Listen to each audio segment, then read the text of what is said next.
Keluarga Vina Cirebon dituduh tetangga terima suap agar kasus selesai. Pihak keluarga Vina Cirebon merasa sedih lantaran ada pihak-pihak yang menuduh mereka menerima suap atas kasus pembunuhan yang terjadi. Kabar tersebut disampaikan kakak kandung Vina Cirebon Marliana, usai ia mengetahui kabar jika satu di antara tersangka pembunuhan, Peggy Setiawan, mengajukan gugatan pra-peradilan. Diketahui, Peggy Setiawan ditetapkan sebagai tersangka kasus pembunuhan Vina Cirebon dan Eki yang terjadi pada 8 tahun silam. Disebut sebagai buronan selama 8 tahun, akhirnya Peggy ditangkap jajaran kepolisian pada Selasa, tanggal 21 Mei tahun 2024, pukul 18.28 waktu Indonesia Barat. Jajaran Polda Jabar menangkap Peggy di Bandung tanpa perlawanan. Sedianya, sidang pra-peradilan Peggy Setiawan dijadwalkan digelar Senin, tanggal 24 Juni tahun 2024, di Pengadilan Negeri Bandung. Namun, hakim pun terpaksa menunda hingga pekan depan, Senin, tanggal 1 Juli tahun 2024, lantaran pihak termohon dalam hal ini Polda Jabar mangkir. Marliana mewakili keluarga hanya berharap agar kasus pembunuhan yang menimpa adiknya dapat segera terungkap untuk menjaga nama baik keluarganya. Kami ingin kasus ini cepat terungkap dan jelas, karena semakin lama tidak selesai, semakin buruk dampaknya bagi keluarga kami. Bahkan, ada tetangga yang mengira saya menerima suap, katanya. Di sisi lain, Marliana, kakak almarhumah Vina, mengaku tidak mengetahui bahwa Peggy Setiawan mengajukan pra-peradilan. Namun, ia menghargai hak Peggy untuk melakukan hal tersebut. Saya baru mendengar soal pra-peradilan ini, tapi kalau memang dari pihak Peggy Setiawan melakukan pra-peradilan, itu hak mereka, ujar Marliana saat dikonfirmasi media, pada Selasa, tanggal 25 Juni tahun 2024. Marliana menegaskan bahwa keluarganya tidak mempermasalahkan langkah hukum yang diambil oleh Peggy Setiawan. Keluarga Vina hanya berharap kasus ini segera terungkap agar tidak berlarut-larut. Kami dari pihak keluarga hanya ingin mengikuti perkembangan kasus ini dan berharap agar segera terungkap. Sudah terlalu lama, ucapnya. Selain itu, Marliana juga menyampaikan bahwa keluarga tidak mengetahui ciri-ciri atau identitas DPO, daftar pencarian orang, yang telah dirilis oleh Polda Jawa Barat. Informasi yang mereka ketahui hanya berdasarkan nama yang disebutkan di pengadilan. Dulu polisi tidak pernah menjelaskan siapa DPO-nya, keluarga hanya tahu namanya saja dari sidang. Nama-nama seperti Andi, Dani dan Peggy disebutkan tanpa ada foto, jelas dia.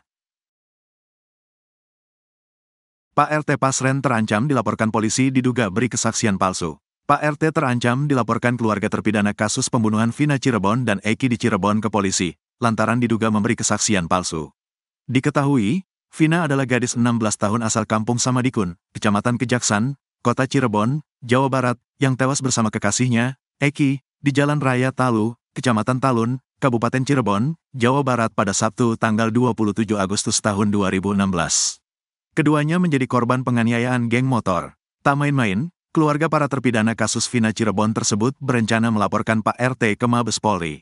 Abdul Pasren, Ketua RT 2, RW 10 Kelurahan Karya Mulia, Cirebon, itu dituduh memberi kesaksian palsu. Sebelumnya, Abdul Pasren mengaku 5 terpidana kasus Vina tak tidur di rumahnya ketika peristiwa tersebut terjadi. 5 terpidana itu adalah Eko Ramdhani, Hadi, Jaya, Supriyanto, dan Eka Sandi. Hal tersebut diungkapkan Abdul Pasren dalam amar putusan kasus Vina. Tak hanya itu, Pak RT pun mengaku didatangi keluarga terpidana dan diminta membebaskan para terpidana. Rupanya, keterangan tersebut ditentang pihak keluarga terpidana. Keluarga terpidana mengungkapkan keterangannya pada Dedi Mulyadi. Mereka menyebut, para terpidana tidur di rumah Abdul Pasren bersama anak Abdul Pasren yang bernama Kahfi pada saat peristiwa berdarah itu terjadi.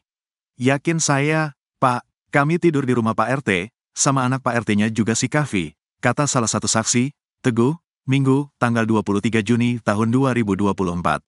Kakak terpidana Supriyanto, Aminah juga membantah kesaksian Pasren yang menyebut keluarga memintanya berbohong. Menurut Aminah, saat itu ia bersama 4 keluarga terpidana lain mendatangi rumah Pasren untuk memintanya memberi keterangan jujur. Pak, kami dari keluarga mohon Bapak jujur saja bahwa anak-anak tidur di sini, karena memang tidur di sini, tolong jujur, kata Aminah menirukan ucapannya saat bertemu Pasren pada 2016 silam. Aminah juga membantah keterangan bahwa pihak keluarga sampai bersimpuh kepada Pasren. Aminah menyebut keluarga sebatas duduk di bawah, sedangkan Pasren duduk di kursi. Dia bilang tidak bisa, itu urusannya polisi, saya tidak ikut-ikutan, kata Aminah dikutip Kompas.com. Kasus pembunuhan Vina dan Eki yang terjadi pada 2016 lalu menuai sorotan kembali usai ditemui banyak kejanggalan. Kapolri Jenderal Listio Sigit Prabowo pun memperhatikan kasus ini. Melalui keterangan yang dibacakan Wakapolri Komjen Agus Andrianto, Kapolri menilai pembuktian awal kasus pembunuhan Vina dan Eki tidak menggunakan metode scientific crime investigation.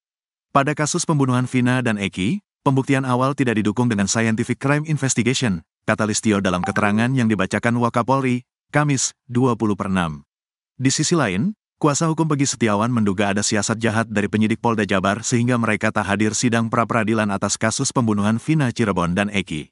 Sedianya, sidang pra-peradilan Peggy Setiawan dijadwalkan digelar Senin, tanggal 24 Juni tahun 2024, di Pengadilan Negeri Bandung.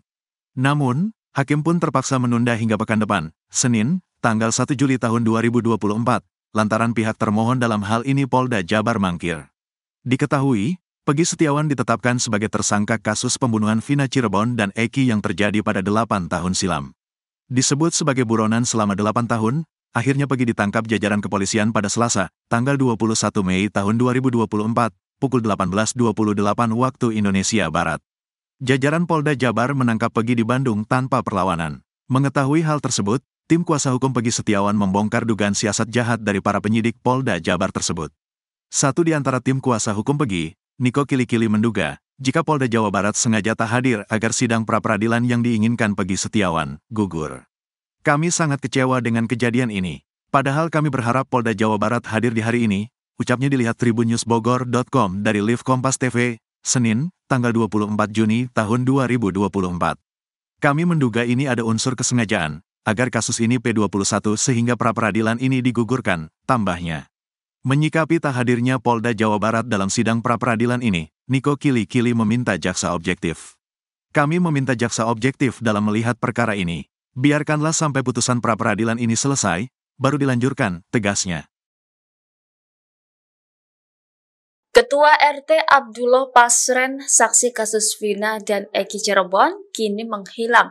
Abdul Pasren diduga sengaja menutup diri dan menghindar saat ditemui para jurnalis.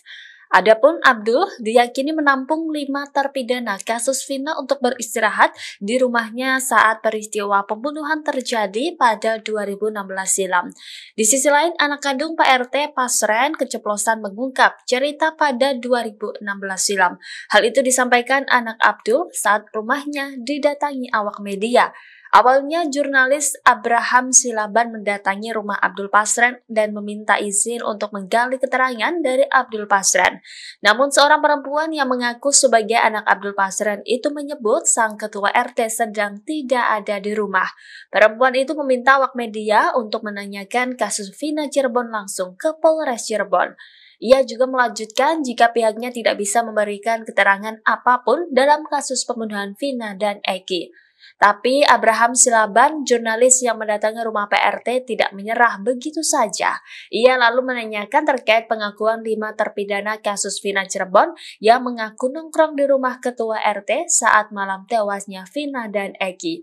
Anak Pak RT nampaknya keceplosan mengungkap kejadian 8 tahun lalu. Terkait itu, anak Pak RT mengisyaratkan mengetahui malam tewasnya Vina. Ia membantah para tersangka nongkrong di rumahnya. Tidak lama, ia meminta maaf karena tidak bisa berbicara banyak soal